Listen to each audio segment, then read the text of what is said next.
What's going on, guys? Gary with the Rast Group back with another video. Excuse the voice, getting over a sinus infection. It's also why the video is a little late this week, but we're here, we're doing it. Let's dive into it. So, topic for this week, if you've already checked out the blog post, is how to lace up your gun belt a little bit better, right? How to secure it, how to make sure things aren't micro adjusting on you. For some people, might be a big deal if you're a little bit more of kind of an end user. If you're a hobbyist, maybe you don't really care. But these are a few thoughts I have on, kind of lacing my shit up a little bit. So to start, I start here at the buckle. As you can see, I have two sections of goon tape or friction tape wrapped up here. So, and as you can see, no matter how hard I pull, it's not loosening up on me. Now, the reason I do that, despite that this is a hook and loop adjustment tab that I have the opposing Velcro here on the inside to cinch down on, something that's getting that much use on the belt, your buckle, right? You're constantly taking it on, putting it on, taking it off. It's going to start loosening up. It's going to fail. That is getting a whole lot of use a whole lot of the time. So what I do is I secure it here where I want it properly adjusted, right at the buckle, and then I secure the slack.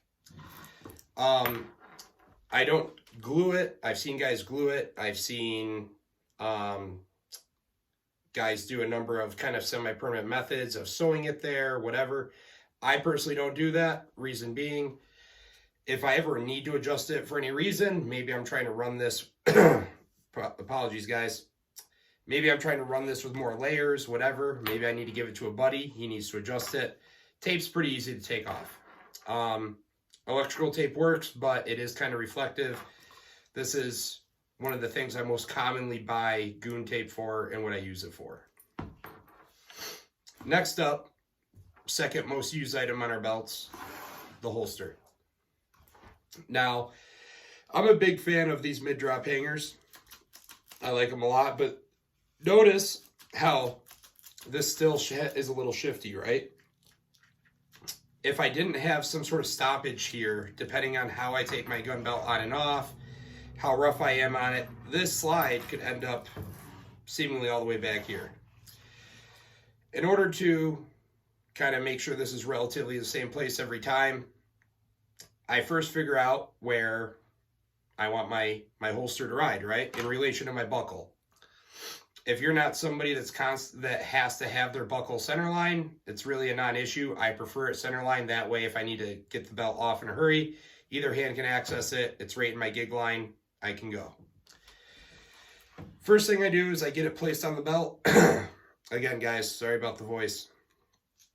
I mark it with a pen or a Sharpie, right? Where I want that holster to ride. I take the belt off. I make sure this is aligned with those hash marks that I made when the belt was on me. Then I take a zip tie, as you can see here. I run it through either side. And now that establishes the parameters of how far this can actually adjust. Couple that with when you have this married up to the inner belt, it's cinched down pretty tight. Also with a thigh strap, leg strap, whatever you want to call it. That helps keep it in place. I have the most consistent placement of my holster every single time, right? One more thing I'm going to touch on. I can tell my voice is already failing. I don't want you guys to be annoyed. So, as you can see here, I have a bunch of zip ties running through in association with my malice clips. Reason being is because if I have a pouch that, doesn't have any type of secondary reinforcement, right? Say I just use the malice clips. Usually, they're going to move around pretty good. Whether it be malice clips, molly straps, whatever, there's still some play left to right, up and down. To help alleviate that, I take a zip tie, I run it through the pouch, through the belt, around the belt or through the molly on the belt, and cinch it up on the back side. And as you can see, let's see here. We'll pick, this is upside down, but you get it. Let's pick the dump pouch. No movement. Rifle mag pouch. No movement. Pistol mag pouch. No movement. What this also does, it prevents this whole kind of override of different pouches where maybe a 2-slot pouch will take up 3 MOLLE sections on a belt, or 3 will take up 4, whatever.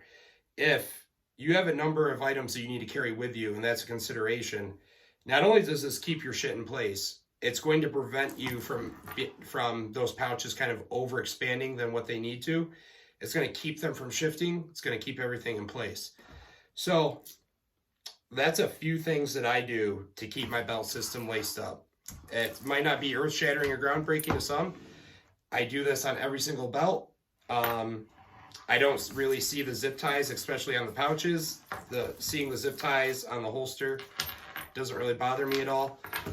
Putting little hash marks on my belt doesn't bother me. If any of that bothers you, I think, you and I are playing different games. I have a very kind of purpose-driven mindset to setting up my shit.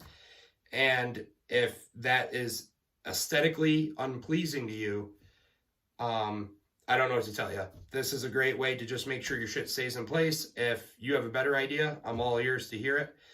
Other than that, that's what I got, guys. So I appreciate you guys stopping in.